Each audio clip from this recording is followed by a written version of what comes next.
This is Linda and Rachel from Truth, Trust, and Transformation. And today I'm shaking in my little keen shoes right now because we're doing some things around Akashic Records. And so an intro to Akashic Records, it's a little hard to explain.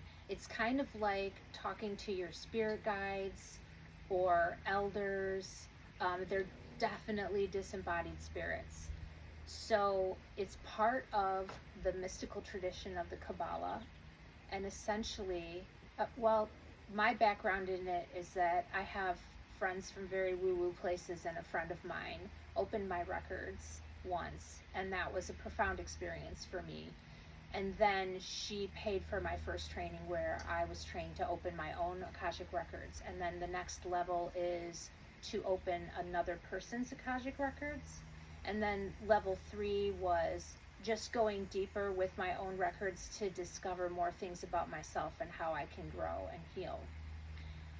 So how this works is, I'm sure there's all kinds of stuff online where you can just get the prayer or whatever, but I feel I'm really glad that I took the training because it's very difficult to know if the information that you're getting is coming from your own mind or from the Akashic Records. And I constantly check and ask clarifying questions. Often the way that they talk is a way that I can communicate effectively, or sometimes they say things that were on my mind recently, which is more of a synchronicity. But it's very, very tricky, and I take it very seriously that I am the channel. I am not the thinker or the doer, that I'm just trying to be an open channel, whether I've got my records open or somebody else's. So, am I doing okay so far? Yeah. Okay. So in preparation, I don't do this super often for other people, and I'm just now getting back into opening my own records regularly, and I have to admit that I was doing that because a shamanic friend of mine, we trade every summer where I open her records and she journeys for me. So I've been opening my records more lately, along with seated meditation, which I also had ditched and taken back. So the energy's really woo. So this morning, I opened my records to prepare for this, because I'm going to open Rachel's in a few minutes. And mostly I was asking for support about being a clear channel. And what came, which I can't remember now, because it wasn't me talking, I felt I should read. So this is what my record said. You're sleepy. Yes. Doubt is natural, but so can be trust. When you have developed yourself over time, lifetimes, yes, you were all, this is where the handwriting. You were an immature brat soul at one point, but as well, you have always been connected to all. So you have also had your wisdom since the beginning. Part of your soul, just as your spirit, just is. The human experience.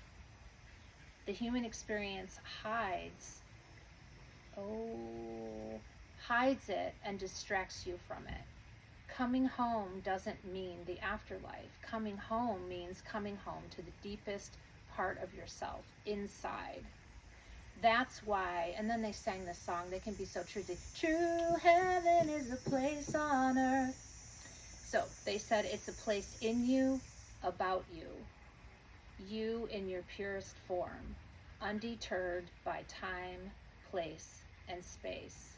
Lovely, isn't it? So you are never truly trapped, never truly alone, or without resources. Glad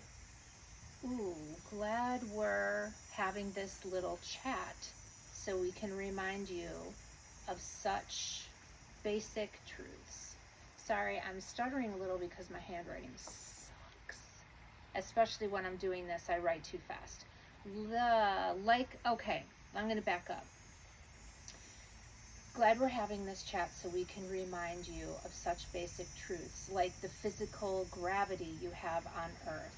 This is a pull inward.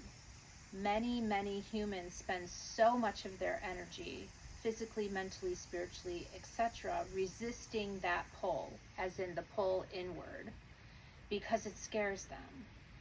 Or like you, they are afraid that if they pursue that, then the outer world will fall apart, or they will be exposed and rejected. Have compassion for these people. That includes me, because I have all those fears too. So they're talking about having compassion for the people who are afraid of really embracing their spiritual nature or their spiritual path. They know not the pain they are in, self-inflicted pain. This deeply saddens us, and yet the universe keeps moving, changing, developing, waiting for them to decide to participate. Everything comes from the inside. And then I drew this picture of like a core circle and then an outer circle and then arrows coming out from that core circle. That is why meditation is so powerful. Music, art, nature. The deeper you go in, the more that can come out. Quality. You are all here having an experience. You choose the quality and vibe of that experience. You choose. Moment by moment, you choose to grow from your choices or run, hide, deflect. Yes, it's a burden and yet a freedom all at the same time. Now you were not thinking about this shit before you summoned us, so do you feel a bit more confident about your ability to help another? Okay, fine. We are always happy to help. Sarcasm aside, we are your records. We are yours. You are ours. We are. Isn't that amazing? That is. That did not come from me. Right. So, little background. Yeah. I think it's been, God, 6 or 7 years since you did my records last. Mm-hmm. And so I was in a completely different space. I was in a super mentally and verbally abusive relationship. And I think I did this with intention of trying to like justify staying in that relationship. And I definitely was not, like, I wasn't meditating. I was on my path to awakening, but I was nowhere near I am now. I think I was just at the beginning. I was still questioning and still justifying and making excuses. So I'm in a completely different space now. So this is the first time we've done this with me in years. Yeah, it is. It is. And that brings up something else that I wanted to say, which is what? I thought about where you were at in that relationship and how you felt like there was a karmic bond between you. And one of the questions, I had this thing happen. I've been coming more into my own again, and people are starting to react to that. And I was reminded, I'm not really into this past life stuff so much, because unless it's relevant, unless it really comes and knocks me in the face, I'm not going to go looking for it, because there's plenty of stuff to do from this lifetime and to just work on, what my programming was and blah, blah, blah. But this one past life seems to just keep resurfacing. So are you all right if I tell this story? Yeah. So I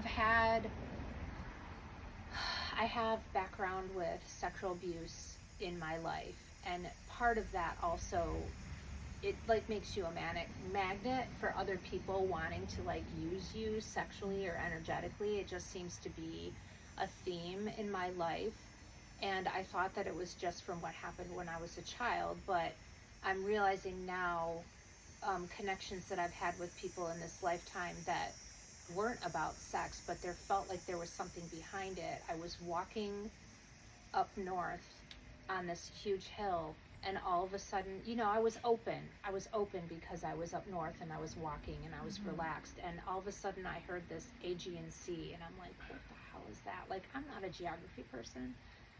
So I went home to my like parents' place, the AG&C, right? AG&C, I thought you were saying like letters. And I looked it up, and it was by Greece, which I did not know. Mm-hmm. Okay, so then I looked up Greek priestesses because I had a feeling that I had been a priestess and that somehow sex was involved in my healing art.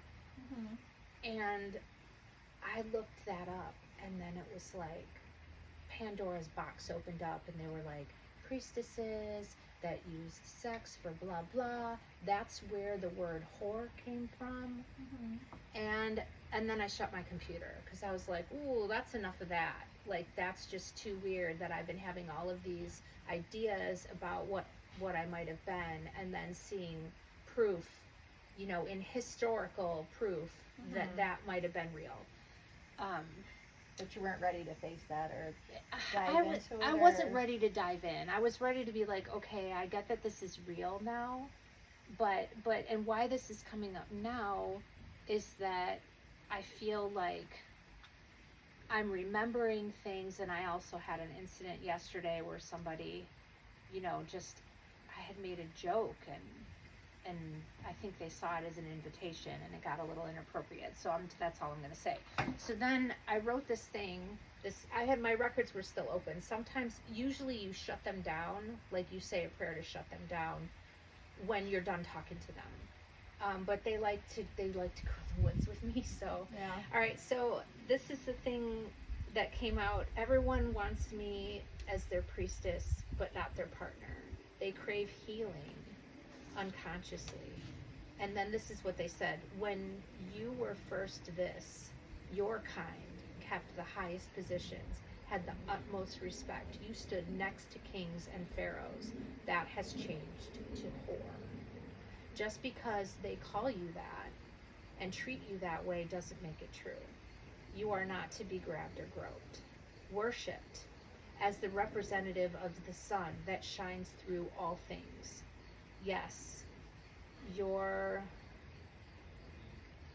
can't read that. And just, you are that and just another human. So it's not about me. It's about what comes through me, and that's just one of my abilities. So this comes to what I was going to say about your situation when you first had your records open. We are what we are, and other people are what they are, but most people, I would say, don't want to recognize who they are. They don't want to recognize connections. They just want to run their program because they're so afraid to get out of that program and see anything else that terrifies them. Mm-hmm. So maybe you did have a karmic connection with Kareem, but he wanted nothing to do with it. Right. And it takes two. Like, to me, that would be the ultimate to, like, and I believe that I have people in my life that are like that, but not a romantic partner or whatever, where, you know, you're both exploring all of that together. That's pretty cool, but I think very, very rare. Because I think often one person is open and the other isn't, and you can't make them. Right. And I think too, like, I think at that point I was like getting into the karmic bonds and the tethering and all of that to step back and say, okay, why is this happening? Is it from past karma? Is there something that I need to learn from this so I don't repeat this again in another life? So I can have closure, right, and completion, and then not come back to relive it. Because I think at the time I was listening and reading like Dolores Cannon, and she was really talking about that. Like, you know, when you move on to, when you die and you move on, you're kind of looking back at your life and you're looking at the karmic bonds and whether or not, okay, did you learn your lesson from that? And so I was also coming from a place like wondering, because I didn't want to keep repeating that cycle. Because it was so toxic, and it was so hard, and it was just it's not good for anybody. Yeah, mentally it was just like not great at all. So you handled it really well, just saying. Yeah, and I learned a lot. I know people will look back and say, oh, I wish I would have never went through that, but if I hadn't went through that, I wouldn't be like where I am right now. Yeah, same. Yes. So that hopefully that gives you an idea of what Akashic Records are like. I know that, and we're going to have episodes on this too about two-way prayer, which is different.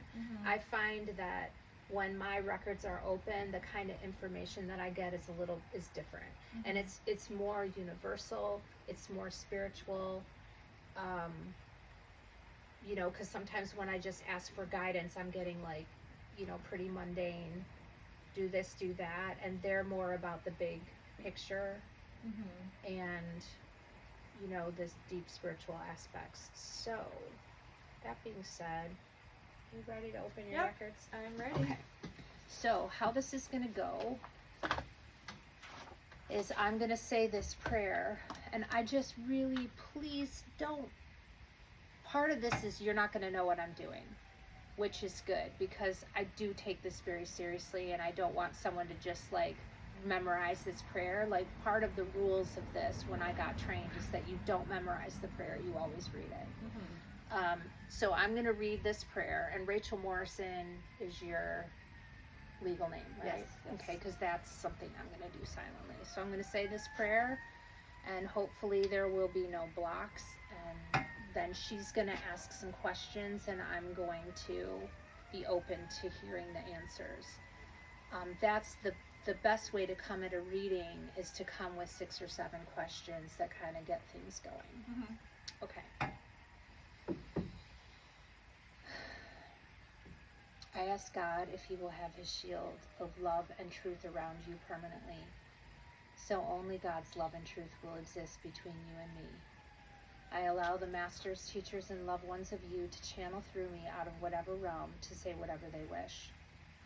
I ask the permission of the Lords of the Akashic Records, so I am able to look into the records of you and remove whatever information I am allowed.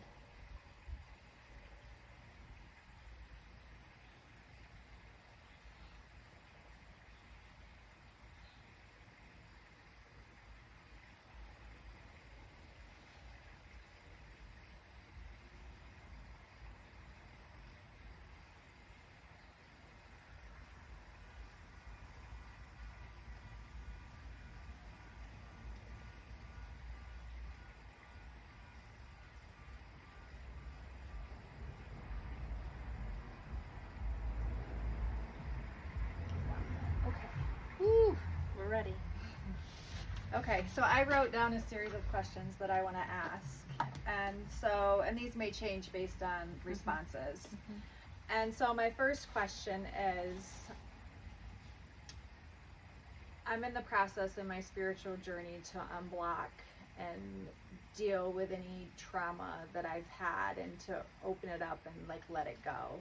And so right now, in the place that I'm at, do I have some kind of block that is preventing me from opening my third eye, or to be able to visualize and see different things that I'm asking to see? Am I not ready? Is there more work to be done? Oh, there's always work to be done. Okay, the other thing that I want to say, so that I can just like concentrate on this, is that I don't look at her. When I'm doing this, I stare. So I just wanted to get that out of the way. And usually I need to hear the first question again, so say it again. Okay. So is there some kind of block or trauma that is preventing me from being able to unlock my third eye and being able to progress farther in my meditative journey? I reworded that differently because I didn't read No, it it's that fine. good. Yeah. It's good. Yeah. So what I'm hearing, move this away. What I'm hearing is that there aren't any blocks that aren't just a part of your path. So there's nothing necessarily specific that you need to do. You need to keep walking it. And what's the other thing? Oh, the whole layer of the onion thing. Like, your onion's peeling, you know, and there was something So your onion is peeling fine. If you just keep doing what you're doing, everything that's supposed to happen is going to happen. But this surprises me. You know, like when you said, is there a blockage? When I scan up, you know, like something in your throat chakra might be a thing. So, and then the question is, are you supposed to do anything about that? And the answer is no. You could talk to Denise about it. Denise is a healer that we see. Hold on, is there anything else?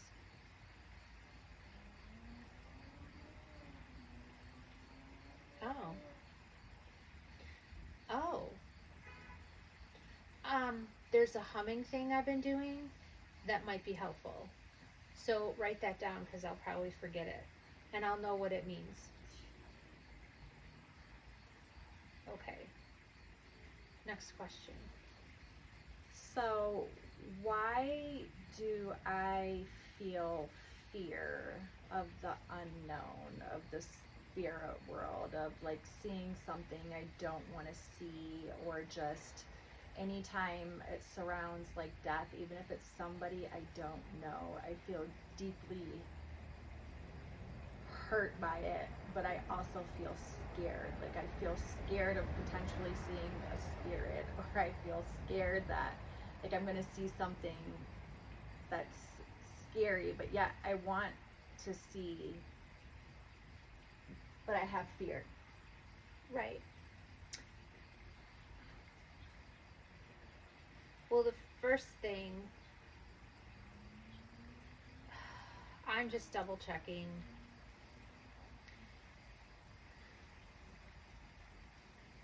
To be human is to have fear. I mean, we're in these bodies on this planet. There's stuff, you know? But what you're afraid of is not that. You're afraid of the other realms. And they're kind of giggling. They're like, girl, that's the last thing you should be afraid of. But some of that may be your conditioning, you know, because we're all conditioned to fear the unknown.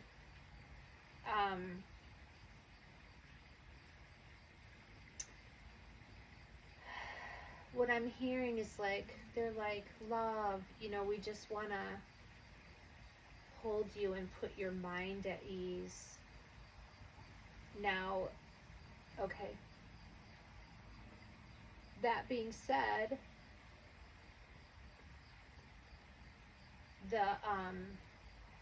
there are tricksters. There are things in the spiritual realm that maybe don't have your best interests in mind. Shamanism knows more about that. Mm-hmm. But really, let me ask a clarifying question. So when you say you get afraid around death, as in like anybody's death, or can you say more about that? So, yeah, well, traumatic death. Like when I see stuff like on the news, or when I see stuff like on YouTube, or when I hear about somebody that I know like died in a horrific way, like I just feel an overwhelming sense of not only grief but also fear. And I don't know where the fear is coming from. Like, say I'm driving down a country road at night and I'm like, oh God, please don't let me see anything that I don't want to see. But I don't know why. Like, I don't understand where that's coming from. Because I may not even be connected to this person in any way. I guess it's just the trauma of the way that they passed. Like, something in me just, like, my soul hurts. I don't. That might.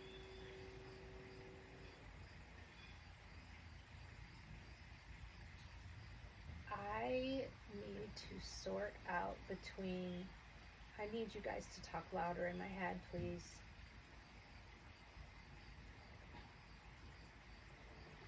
Say more again. So, fear, okay. Just say it, okay? I'll just say it. some of this is probably your empathic nature growing, your awareness growing. Sometimes when people have traumatic deaths, their spirit is messed with. You know, that's why people get stuck here. Because they're confused and things happen so fast, and they're like, what the fuck? Like, where's my body? Where am I supposed to go? Maybe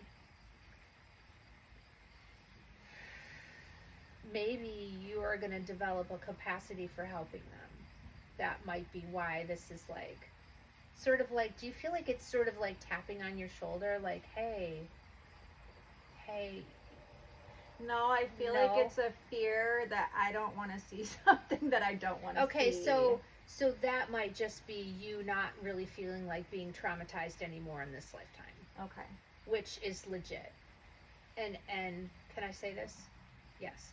I have similar things with me of like, I've had enough pain. And, you know, and I worry, this is me talking about me. They said it was okay. And this is typical in a session. I worry that with all the healing that I've done, that something like that would knock me back. And I've worked so hard consistently to get where I am. But that's where you just have to have faith, you know, that whatever it is, you're going to grow from it and you'll be held in it, through it, all of that.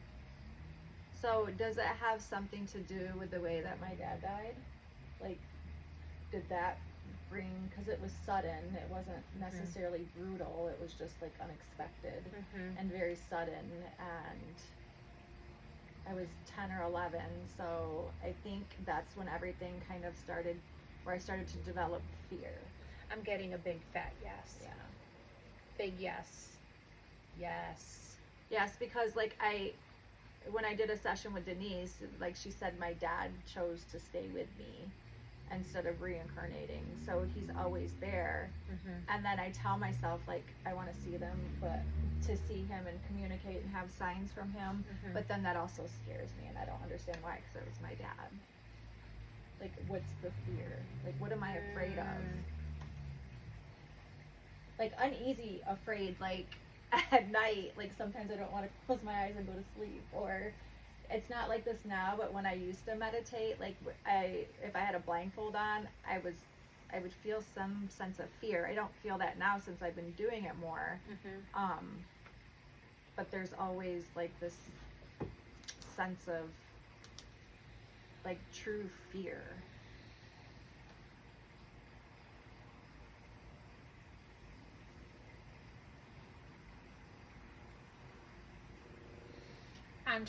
I need to get quiet for a minute because I feel like they want to give you some kind of practice to do, like to affirm your safety. Okay. What about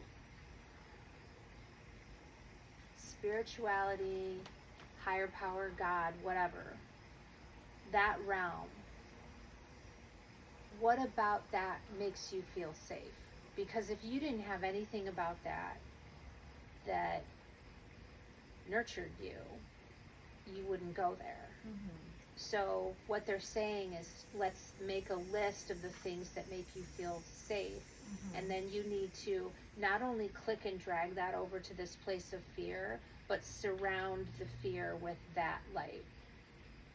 So that it can start to put light into that, you know, it's like a dark kernel, and it just needs more light on it, and then it's going to just sort of slowly break apart and dissipate, and then it'll all be light.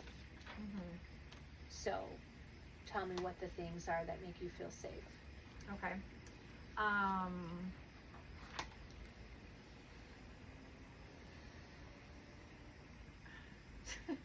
I mean, this can be done at another time, but it would be better to do it now.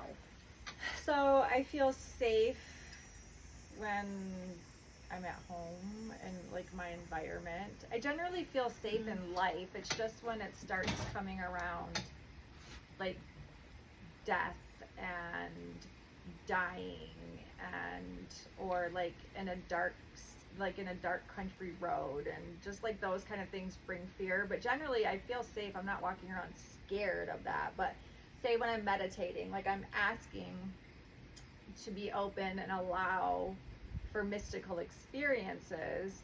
But then sometimes when I'm doing that, when I think about what that is, there's something in me as like, is that going to be scary? Gets a little panicky. Yeah. And it's just like, but I hear people saying when they're getting into the state, especially going through Joe Dispenza stuff, that they do feel like anxious and they do feel uneasy because it's an unknown feeling. But then once it erupts and they feel it, then it's like a state of bliss that they feel. And I feel that sense of connection and energy and safety when I'm meditating. It's just I have these little moments where it's like, what happens if I open my eyes and I see something that I have never seen before? Like I think it's the fear of the unknown, of like not knowing what it's going to present like. Yes. And I guess what they're saying is you just said a bunch of positive things, and they're not asking what makes you feel safe in this world, okay? What they're asking is, what about your spiritual practices? What about your spirituality feels safe to you? And you just said that, you know, like when you meditate and you feel peaceful and you do these things, that there is some warmth, comfort, safety there. So what they're saying is like, take that and build on that, and then when that fear comes up, surround it with that. Okay. It's like there's like this little dot of fear, and then, you know, here comes that same picture, except instead of you're shining light into that. Okay.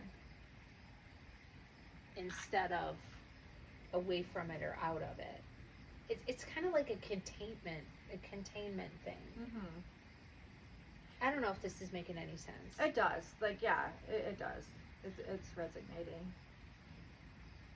Okay. I know. It's just I have to continue allowing and doing what I'm doing in order. Well, and you're not alone in that either. I mean, I can remember sitting here. I didn't have this person's records open, but this person I knew at the time told this story about how they had this dream, and it was like very deeply spiritual. And they were also obviously an empathic person. Like I could tell that they had all of the stuff like we do. And they said that they went in the bathroom and looked in the mirror and said, you're going to forget this. You're going to forget this. Anything that had to do with this. And that was that. And that person drinks a lot, smokes a lot of weed, like keeping all of that at bay because they're terrified of it. So the fact that you're doing it, and it does get easier. And I can remember getting tremendous anxiety when meditating, especially.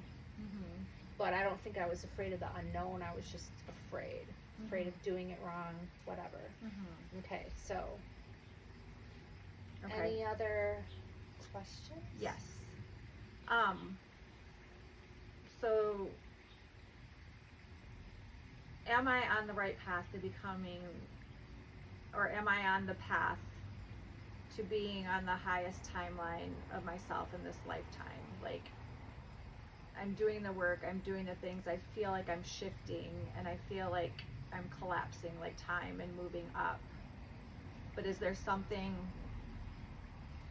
that I should be doing, or is there something, am I fulfilling my life's purpose, is there something more I need to do or less I need to do? Like, what should I be focusing on right now? Oh, that's a lot of Yeah, it's a lot. Okay, can you say half of that? Yeah. Because I'm just like, Okay. it's too broad for me to get an answer. So am I? Okay, wait, all right, Okay. hold. First of all, you're on the path. and most of it you can't rush anything anyway. Right. You know, you're doing it, you're doing the things. Listen for the next right thing. Follow your intuition like a puppy. But then you were getting specific, like, is there something, sorry, it took a while for that question to settle into me. Something you should be doing or not doing. Keep doing what you're doing.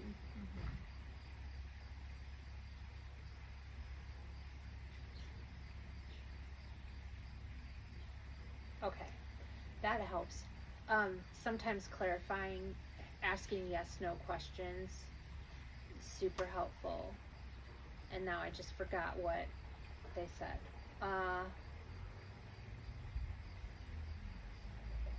Okay, I asked, is there anything she shouldn't be doing? And I got a no. Is there anything she should be doing? And I'm getting a yes. And so now the question is, what? And I see you walking around with your feet on the grass.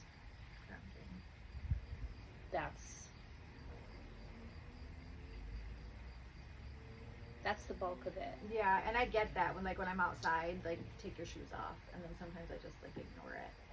So how do I know if it's me or my intuition telling me to do something? How do I know if it's me, ego, telling me to do it, or how do I know that it's my intuition telling me to do that? Most times, if it's your intuition, you'll feel peaceful. And if it's not, you'll have a little bit of agitation somewhere. Where it almost feels forced. There'll just be like a little squiggly vibe to it. And that is hard for everyone.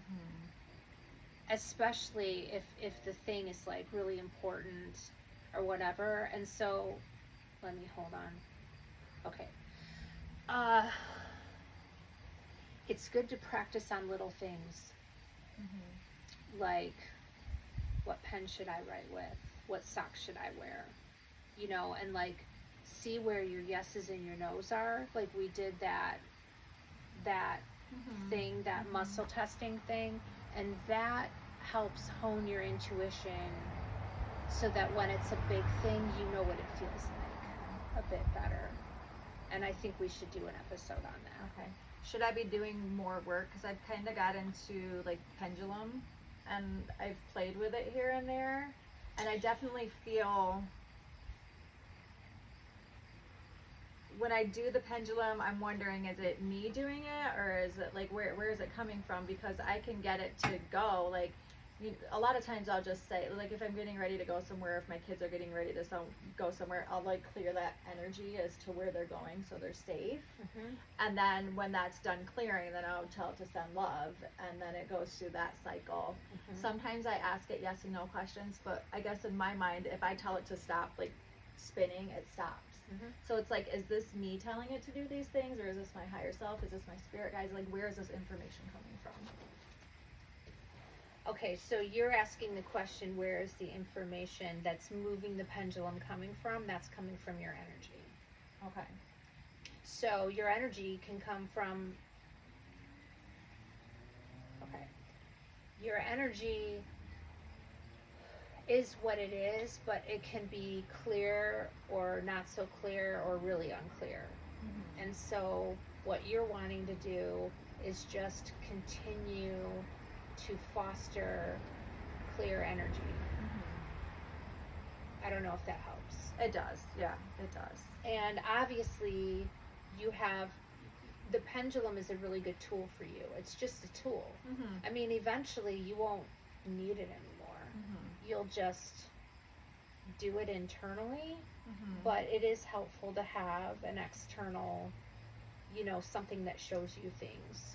But start paying attention to how it feels inside when you see the thing, so that you can start knowing what that is without the representation of it as a feeling inside of yourself. And then that will clear up things for you. Okay. That's helpful. Because I think the big thing why am I struggling with knowing what my abilities are, like what my energetic abilities are. Like I know that when I'm vibrating, I always feel something in my hands. When I'm around people and I'm doing like consultations and stuff, I can feel my hands vibrating, like I'm supposed to be doing something with that. Mm-hmm. It's like, what am I supposed to do with that? What are you supposed to do with the vibration? With me, like I'm getting these things where I know that I'm a healer, Mm-hmm. and like energetically, I think I'm supposed to be doing more with that healing capability, because I always feel like my hands, like whenever I'm doing, like it's intense. Like sometimes it's so intense when I'm meditating that I can feel my hands like lifting. Okay. And I can feel it, like when I'm talking to certain people, like I want to touch them and put my hands on them, but it's like, you know, honestly, what they're like, talk to Denise. That's all they have to say. Okay. That's it. Right, and I know God, she's they here can for be that. really like, okay. All right. Question with relationship. So you know the whole situation with the relationship that I'm in now. Like when we met, it was like we knew each other. Like we've been together. We've known each other. There was a level of comfort that I've never experienced ever, and it was just like like the day that we met, like I told everybody, like this is gonna be my husband. Like I know this, and there's like there's something more there than just a physical like. So it's not just a physical attraction. No, I feel like I'm home, or like there's a familiarity that I've never had before. Yeah. And what's your question? Oh. Besides saying thank you. Yes, thank you. Yeah, say thank you. Yeah, I do that all the time. Yeah, I always show gratitude for that. So we've been together in other lifetimes.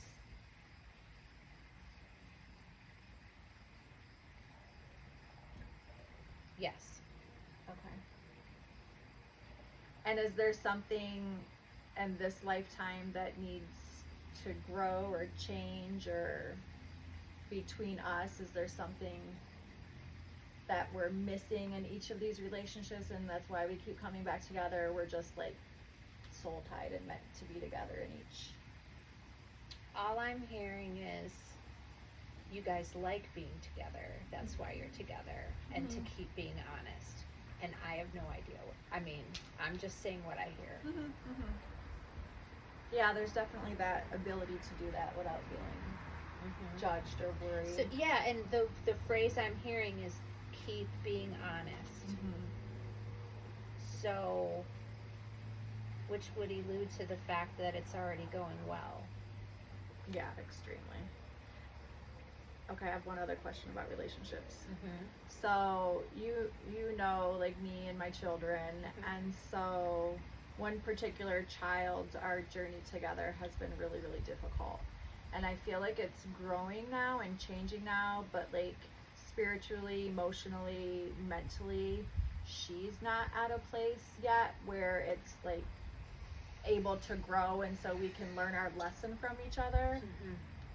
What can I do on my end? And I've changed a lot when it comes to interactions with her. I've really pulled back and tried to be more understanding and more loving and just watch the way I say things. Is there something that I can do to like break through whatever she has going on, or is this just like the life lesson that she has to learn? Let go. That's and they don't mean let go as in don't see this person or don't care or care for. It's like all outcomes are off the table. You know, just let whatever be. Keep working on yourself.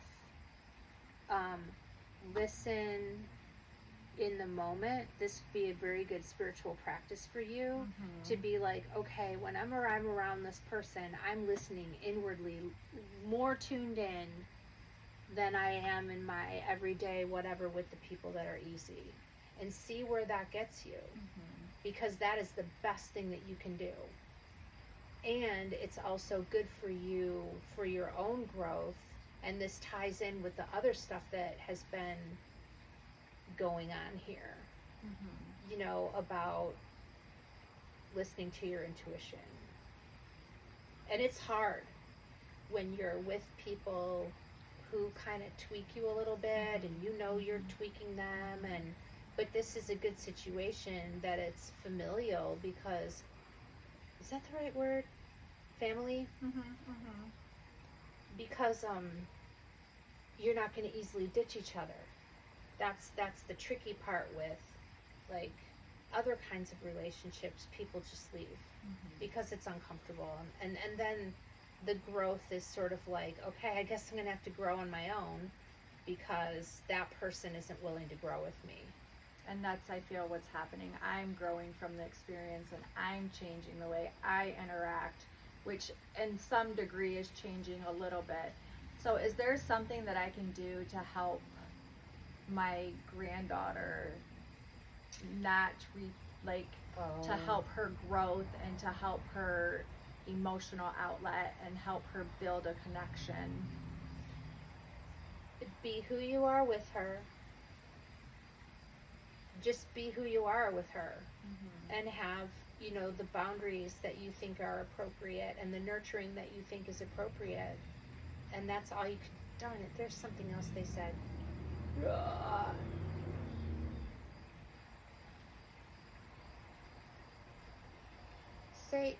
Say something again. You're talking about. Oh, hold on. Okay. Sorry, I'm talking to them in my head. They want to say one more thing about the daughter. That, and I asked because this has happened with me, and I also want to just say for the people listening, it's normal, at least when I do Akashic Records, for them to okay me sharing my experience, to make a point. I've had a family situation that I had to just let go of and grieve, and just be like, you know what, if this is the best it ever is, it is what it is. I've tried, I've done what my part. I'm going to still love, engage, whatever, but I'm giving up on my dream of what I want this relationship to be. And then I just got down to the business of being myself, and being myself, and being myself, and showing these people more of just me. And that settled me, because then I wasn't like, oh my God, I'm trying to be this other person, and it's exhausting, and it makes me angry because I want to be myself, blah, blah, blah. And that is like, the effect on the other human beings was like a big ass barge turning around in another direction. And a big barge takes a long time to turn. And you can't know what the other person's going to do, which is another theme in this whole reading, is we can only do our part. And so we do it, and time will tell the effect of that. So there you go. Wow. Okay, and so as far as my granddaughter, how can I help her grow and process all these emotions and feelings she has, and realize she has an inner connection? You're doing it. Okay. You just do it. You just be you, and care for her, and care for her separate from who birthed her. You know what I mean? Like, and that's a whole nother growth edge of, you know, and you're already doing this. You already see her as her own little person. You see how she's influenced, but, you know, meet her soul to soul instead of personality to personality. That's what I'm trying to do, because sometimes I do get frustrated with her because Of course you do. behaviors, and then Yes. I'm like, she's a kid, like, it's not her fault.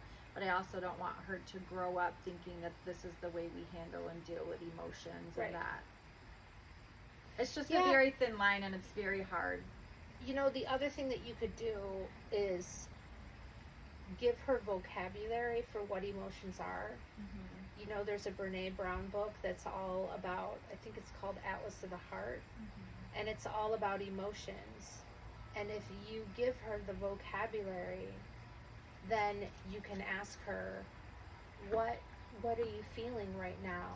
And then she can express it. Well, she already does it all on her own. She'll tell you, Oh, oh, I'm angry. Oh, I'm sad. Oh, I'm this. Oh, I'm Well, that. then there you go. So she always is able to verbally like say that. It's just like trying to teach her like, okay, just because you feel that way, it's not okay for that behavior. that Oh, you're so you're not having. talking about her feelings. You're talking about the behavior that comes Yeah, from the feelings. From the feeling, That's because a it's the different same thing. behavior from all the feelings. So whether it's sad, mad, Oh. Okay. yeah. So it's very challenging. Yes. Okay. The other thing that have been given authorization to say is that asking her, how would you feel if somebody, because they were feeling this, acted this way towards you? Yeah, we do that. We do that. Yeah. See, you're doing, and this is, okay, pause. This is how these things go, okay? I don't go to my Akashic Records to get new information. Right. I go to my Akashic Records to get confirmation that my intuition is on track and to maybe get a little tweak here and there, Mm-hmm. but there's usually not gross surprises. Right. Yeah. Yeah. Okay. I'm just like in my human form. I'm trying to be like, okay, how can we expedite this process so these behaviors stop? Yeah. When she's allowed to have those behaviors all the time. Yes. Yeah. Okay, hold on. Can I say this? Yes. I had a realization the other day that patience, when I'm impatient with someone, I'm not in a state of compassion for wherever they are. And so if I develop compassion within myself, I will be able to be more patient. And that's even with myself, you know, with other people, with situations. It's just like, oh my God, we're all overwhelmed and struggling on a human level. And we're all developing the best that we can, you know, from the choices that we make. And I'm even trying to just have compassion for people for the choices that they're making. Yeah. You know, it's just like, wow, that's Loving what is. That's a shame, Yeah. but whatever. You know, it's like, that's your choice. And would I want to take your choice away? No. No. But these things, you know, we need to remember this stuff on a daily basis or we get cranky. Yeah, and like I was telling you earlier, a girl I'm listening to on YouTube, like she talks about getting into a place of neutrality so that nothing bothers you, and you can see the good and bad in all situations, but feel nothing from it because you're neutral.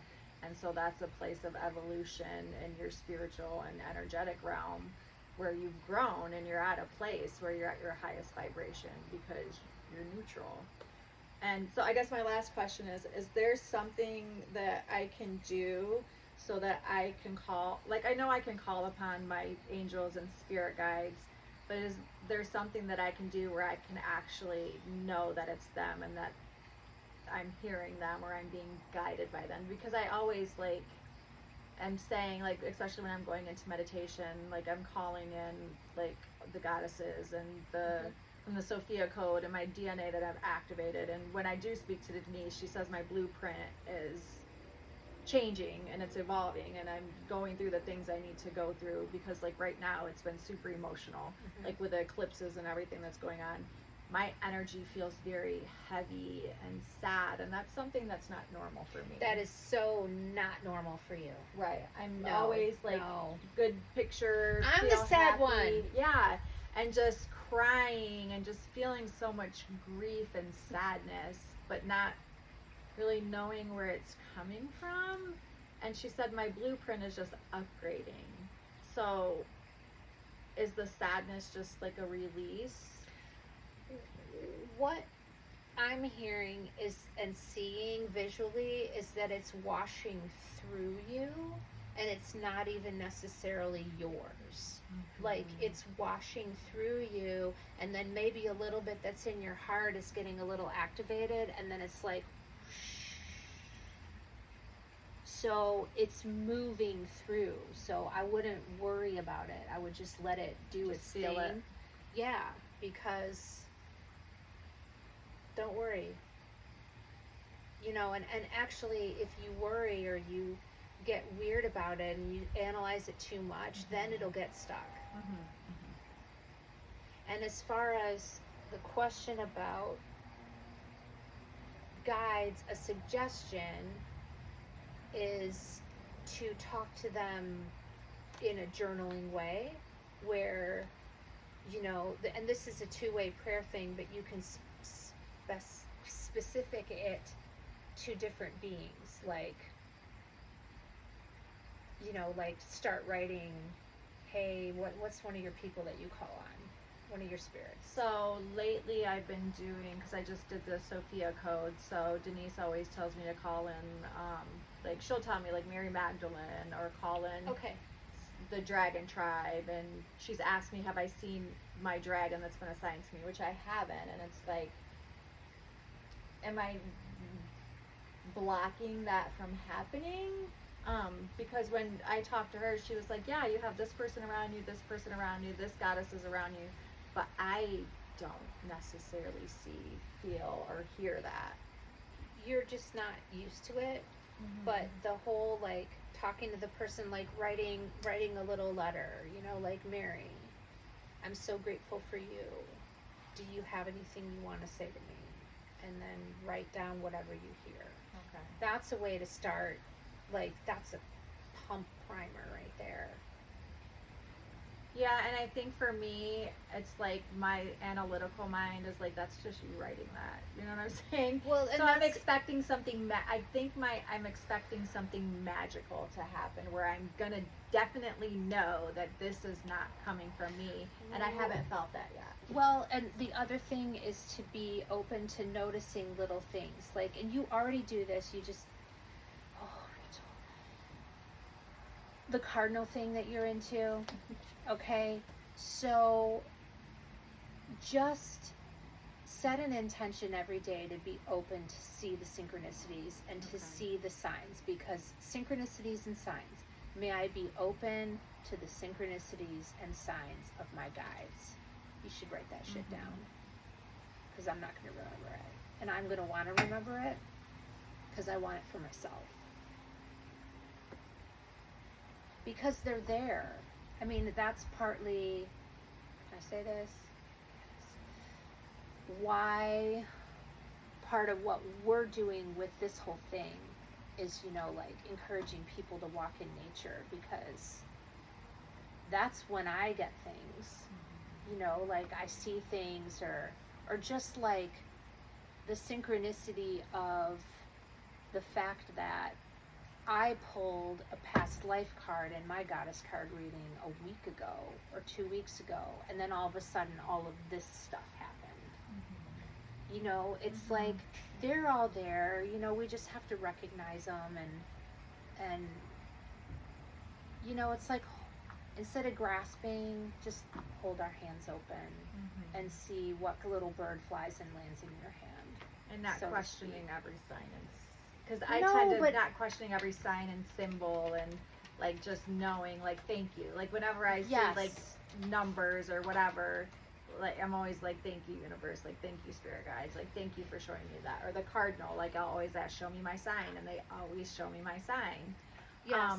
But then when I don't see it, on the very few rare occasions, I have to realize that then that's not for me. What I'm asking, it's not for me, or it's not true, or not yet, or exactly, because I'm not seeing that. Oh dear, sorry, Rufus, this old man. What's really great is when he coughs and he toots at the same time. Great, we love our old people. So